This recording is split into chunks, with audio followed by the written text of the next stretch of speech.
The 22nd of June, 1941. Under the code name Operation Barbarossa, Nazi Germany invades the Soviet Union, its ally in the war against Poland. Among the first territories to be occupied by Nazi forces is Lithuania, one of the three Baltic states that Stalin brutally annexed in the summer of 1940. By the time of the German invasion, 10% of Lithuania's 2.5 million population is Jewish, and the Nazis, assisted by local collaborators, quickly implement their plan to exterminate the Jewish community. They deprive Jews of their basic human rights, forcing them into ghettos where they face extreme overcrowding, severe food shortages, and starvation. In the weeks that follow, Jews are beaten, tortured, and subjected to mass executions by the Nazis, who force their victims to undress before being shot and buried in mass graves. By the time Lithuania is liberated by the Red Army in the summer of 1944, more than 90% of the Jewish population is wiped out. One of the main perpetrators responsible for these atrocities is Karl Jäger. Karl Jäger was born on the 20th of September 1888 in Schaffhausen, located in the German-speaking region of Switzerland. When he was 3 years old, his family moved to Waldkirch in southwestern Germany, where his father took on a position as a music schoolteacher and conductor of the town orchestra. During the First World War, which lasted from the 28th of July 1914 to the 11th of November 1918, Jäger served in the German Imperial Army and was awarded the Iron Cross First Class along with several other honors for his service. Jäger, a trained orchestrion maker, married Emma Weber, the daughter of a local orchestrion manufacturer. He later became a co-owner and the technical director of the Weber Orchestration Factory, located in the town of Waldkirch. In 1923, Jäger joined the Nazi Party and founded the local party branch, earning him the nickname Waldkirch's Hitler. Among the old fighters, a term used to describe those who joined the Nazi Party before the parliamentary election of September 1930. In 1931, the Weber Company went bankrupt, leaving Jäger unemployed for several years. According to his own account, he refused to accept unemployment benefits from the government of the Weimar Republic, which he openly despised. The Weimar Republic was the name given to the democratic German government that existed from 1918 to 1933, a period marked by significant social and economic upheavals, including political instability, hyperinflation, and widespread unemployment. After Jäger had exhausted all his savings, his wife separated from him, though their divorce was not officially formalized until 1940. In 1932, Jäger joined the SS, quickly building a 100-strong troop in his hometown of Waldkirch.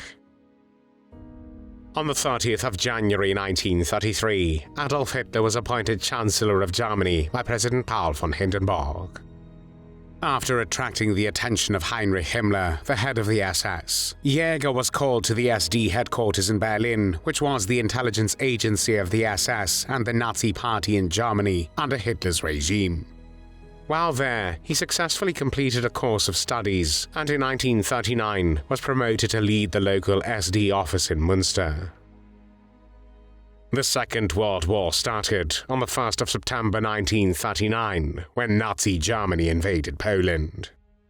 The early stages of the war saw rapid German advances in Europe, with the fall of Poland, the invasion of France, and the evacuation of British forces from Dunkirk in 1940. In May 1940, during the invasion of the Netherlands, Jäger was appointed commander of the Einsatzkommando III, a unit within the Einsatzgruppe A, whose commander was Franz Walter Stahlecker. The Einsatzgruppen, Nazi mobile death squads, were tasked with the systematic murder of Jews, Romani people, and other groups deemed undesirable by the Nazi regime. On Sunday, the 22nd of June 1941, under the codename Operation Barbarossa, Nazi Germany invaded the Soviet Union. At the start of the war against the Soviet Union, Einsatzkommando III operated in the Lithuanian region, where Jäger played a key role in the brutal and systematic destruction of the local Jewish community. The Jews of Lithuania had a rich and distinct culture, characterized by a unique dialect of the Yiddish language. Lithuanian Jews were influential in various Jewish ideologies, including the Jewish workers' movement, Zionism, and rational religious thought. Before the Second World War, the Jewish population in Lithuania was around 160,000, making up about 7% of the total population. Lithuania had been an independent country from the end of the First World War until 1940. In March 1939, Nazi Germany issued an ultimatum to Lithuania demanding the cession of the Memel territory, a region with an ethnic German majority.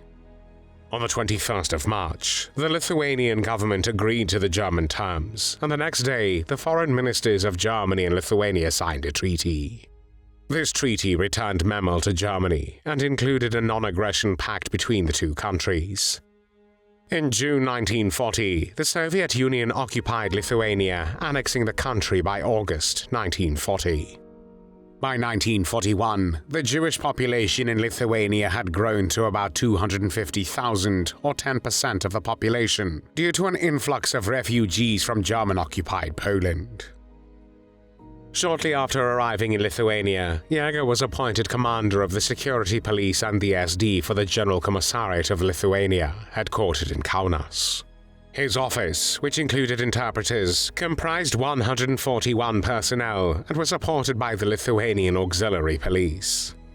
Karl Jäger was directly involved in the first systematic mass killings of German Jews during the Holocaust. In September 1941, Adolf Hitler ordered the deportation of 300,000 Jews of German, Austrian, or Czech nationality from territories occupied by Nazi Germany by the end of the year. These individuals, often referred to as Reich Jews, were targeted as part of the Nazi regime's broader genocidal plans. Heinrich Himmler and Reinhard Heydrich, the principal architect of the Holocaust, were tasked with organizing the deportations. Between the 15th of October 1941 and the 21st of February 1942, 59 transport trains deported approximately 58,000 people from the Reich, including 5,000 Romani individuals. Each train carried nearly 1,000 victims. By autumn 1941, while concentration camps existed in Germany, the construction of death camps was underway, but systematic mass extermination facilities were not yet fully operational. Instead, the deportation trains were destined for ghettos in Eastern Europe, where the Nazis had confined the local Jewish populations, often referred to as Ostjuden. It was eventually decided that 5 trains carrying German Jews would be sent to the Kaunas ghetto in German-occupied Lithuania, while the remaining trains were directed to other locations in Nazi-controlled Eastern Europe.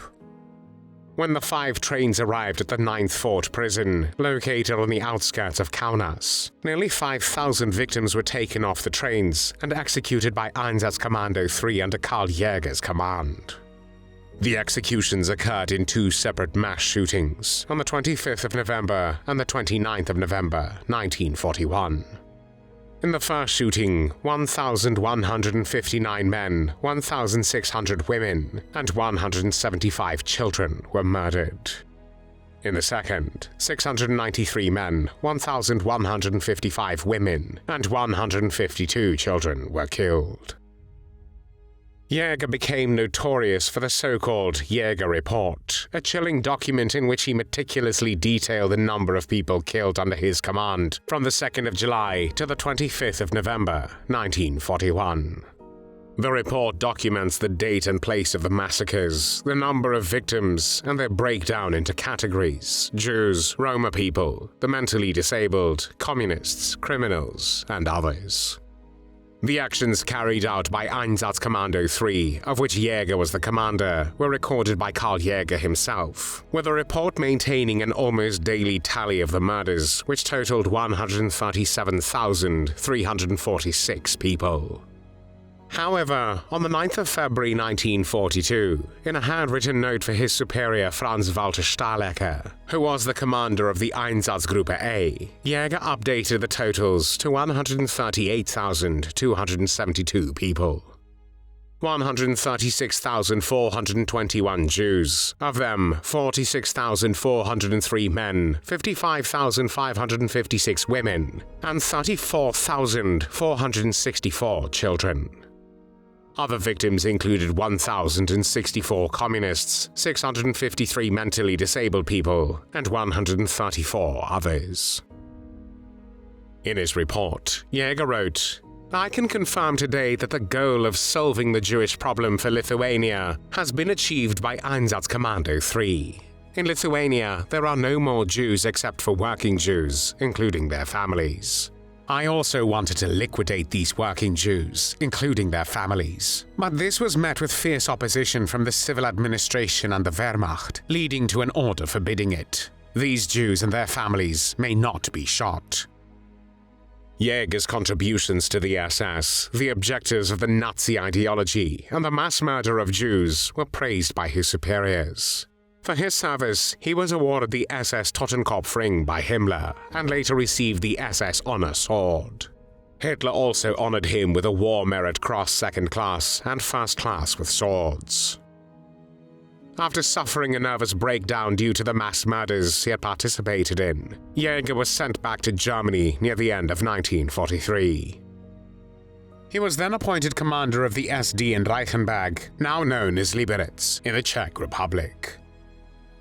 After the war, Jäger lived openly under his real name, working as a farm laborer in Wiesenbach near Heidelberg in West Germany. As early as 1948, he was wanted by American authorities for murder, but he remained unidentified and was not arrested until April 1959. The investigation into Jäger's actions led to the arrest of several other SS officers who had operated under his command in Lithuania between 1941 and 1943. However, the man who murdered over 90,000 innocent women and children never faced justice for his crimes. Karl Jäger was 70 years old when on the 22nd of June 1959, while awaiting trial, he committed suicide by hanging himself in Hohenasperg prison. During the 3 years of Nazi occupation, almost 200,000 Jews in Lithuania were murdered, and only a few thousand survived the war. Over 90% of Lithuania's Jewish population was exterminated during this period, making it one of the most complete and devastating destructions of a Jewish community in any country affected by the Holocaust. In early 2017, a memorial was erected in Jäger's hometown of Waldkirch to honor the victims murdered in Lithuania in 1941 under Jäger's responsibility. The monument displays a poem by Waldkirch poet Eva Maria Berg, which addresses future generations with the following words. In pain, shame, and grief, faced with the inconceivable, remembering here each of the 138,272 individuals, children, women, men, murdered, mostly of Jewish origin in Lithuania, on the orders of a citizen from Waldkirch and his accomplices. A question to us: where do we stand? Where do you stand? What will you do from now on in your place? When people are judged for their appearance, beliefs, or thoughts, what will you do to resist with the strength you have, as it is you who is called to act? There were no tears shed for Karl Jäger.